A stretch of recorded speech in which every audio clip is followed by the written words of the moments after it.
everyone, welcome to GemChem. Now today's video is on redox chemistry part 4 video, and here we will deal with effect of precipitation on formal potential, iodometry and iodometry, and estimation of copper 2 plus using iodine. Now before starting, if you have not watched the previous videos on redox chemistry, you must watch it. I will give the link in the description box as well as the I button present about this video. Now if you are new to GemChem, do not forget to subscribe the channel and press the bell icon for regular updates.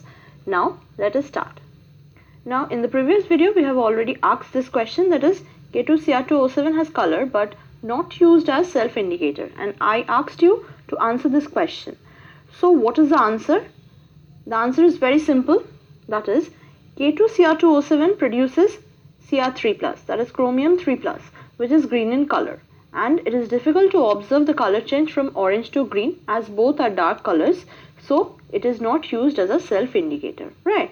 So we have answered the question. Now we start with this video's topic.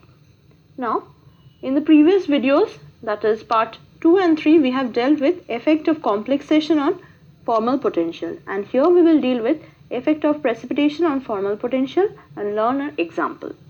Now in the event of precipitation or complex formation, concentration of one of the reactants of the product is being lowered. Now previously we had dealt with standard potential, where we had referred to the reductant and the oxidant of a redox couple being present at standard condition like 1 molar solution and 1 atm pressure, but in reality chemical reactions are progressing hardly in standard conditions. So there is formation of precipitate or complex which causes decrease in concentration of reactants or products. Now in such cases the E0 value is no longer holding constant. So instead we get a formal potentials. Now because of the precipitations, an oxidant may be made to appear stronger or weaker, or a reductant may be made to appear stronger or weaker. Now as a result of some reactions, there it may be appearing that the reaction cannot be taken place, that is it may appear to be forbidden from a consideration of standard potentials alone, and may turn out to be feasible when formal potential is being considered. So we will see an example. Now first, before seeing the example, we need to know the difference between iodometry and iodimetry. Now iodometry is defined as the titration of generated iodine I2 in a redox reaction by a standard solution of a reducing agent like Na2S2O3. Now this is a process of titration where iodine is being generated in a reaction, and this iodine is being titrated indirectly using Na2S2O3. Now it is required to mention that Na2S2O3 is not a primary standard, it is a secondary standard and needs to be standardized using K2Cr2O7. So first we standardize the Na2S2O3 using K2Cr2O7, and then we use that Na2S2O3 solution to titrate the generated iodine. Now what is iodometry? It is the titration of reducing agent using standard solution of iodine, that is usage of iodine for the titration directly. Now we will see the example where the reaction appears to be non-feasible under the standard conditions, but when formal potential is being considered for precipitation, then we can observe that there is occurring of reaction. Now first see this one, copper 2 plus plus electron produces the Cu plus. So this is the potential, standard potential, and I2 plus electron produces 2I minus. Now see, this is the potential. So we see that E20 is more. So this reaction should be taken into consideration. But we require generation of iodine. So the reverse reaction is occurring by seeing or considering this values of reduction potential. But actually this is not so. Although from the values of reduction potential it appears that copper 2 plus should not be able to oxidize Ki to iodine, but the reaction do occur along with precipitation of CuI. Now CuI precipitation, we can see 2 copper 2 plus plus 4 iodine minus produces 2 CuI plus I2. Now this is the precipitate formation. Now we can see that the system now generated is not copper 2 plus copper plus, but copper 2 plus and copper iodide system. And when this copper iodide dissociates, though it is sparingly soluble, so dissociation is least, so it gets Cu plus and I minus. Now since copper plus is being generated very little and I minus also very little, so it is considered to be as copper iodide as sparingly soluble electrolyte. So we have known that sparingly soluble electrolyte has a solubility product which is known as KSP and is given by copper plus into I minus concentration. Now for details of the solubility product, you can refer to the ionic equilibria video. I will give the link in the description box as well as the I button present above this video, and it is discussed elaborately in that. So now we need to consider and find out the formal potential. In this case, we have to consider copper 2 plus and copper iodide in presence of I minus. Now find out the potential, that is formal potential.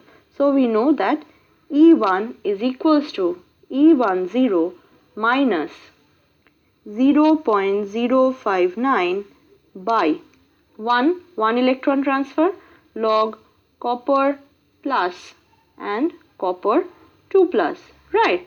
Now this is not in system. Now we can write it as E10 minus 0.059 log of copper plus is being replaced by KSP divided by I minus concentration by 1 by Cu2 plus concentration, right?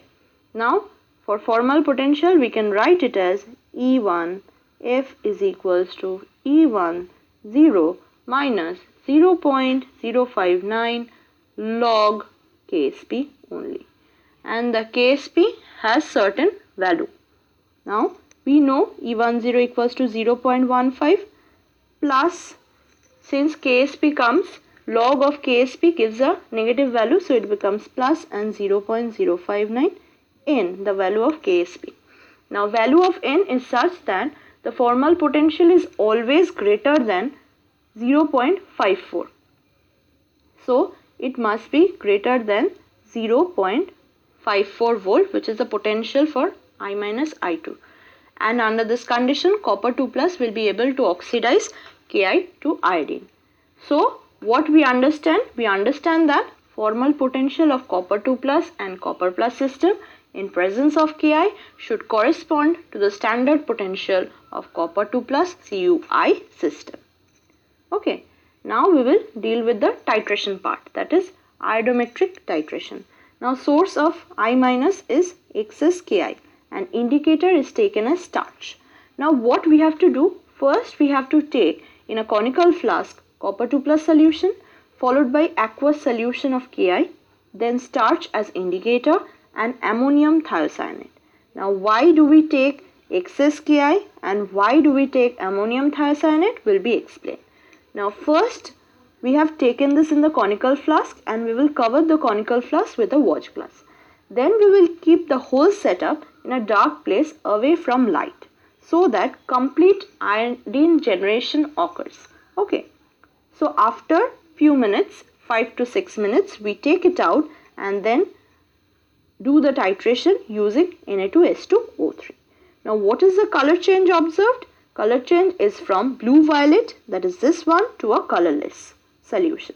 Okay, and this is a reaction taking place between iodine and the Na2S2O3 solution. Now Ki plus oxidizing agent produces I2. Here oxidizing agent comes to be as copper system.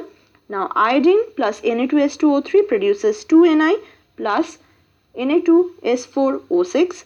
Now excess presence of Ki can produce I3 minus, which reacts with 2S2O3 minus to form this kind of thing. We will deal with why NH4SCN is being added.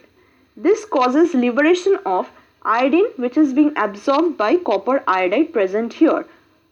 So since if copper iodide absorbs some amount of iodine, then the calculation will be wrong.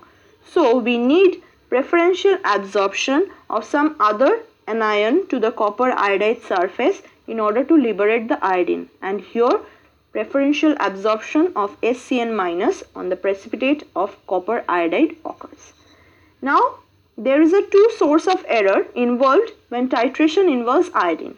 First is there is a loss of iodine due to its volatility, and second is And second is aerial oxidation of I minus to I2 in acid solution. Now see, first thing can be overcome by or decreased through formation of I3 minus. So if there is no I2, then no loss by adding high concentration of I minus using excess Ki. This is the reason of using excess Ki. And the second part can be overcome or reduced by carrying out the reaction in cold and also by carrying out the titration very rapidly in the conical so that oxygen cannot appear, and it also is necessary to add some NaHCO3 to generate carbon dioxide places the air present in the conical flask. If air is being displaced, then no oxidation can take place. Now indicator starch has two parts. Okay, amylose and amylopectin. Now amylose is a straight chain compound which reacts with iodine in presence of I minus to form blue colored complex, and we see blue violet coloration, which on titration produces a colorless solution. So this much for today. Hope it was helpful. Thank you for watching. Do not forget to like, share, subscribe and comment.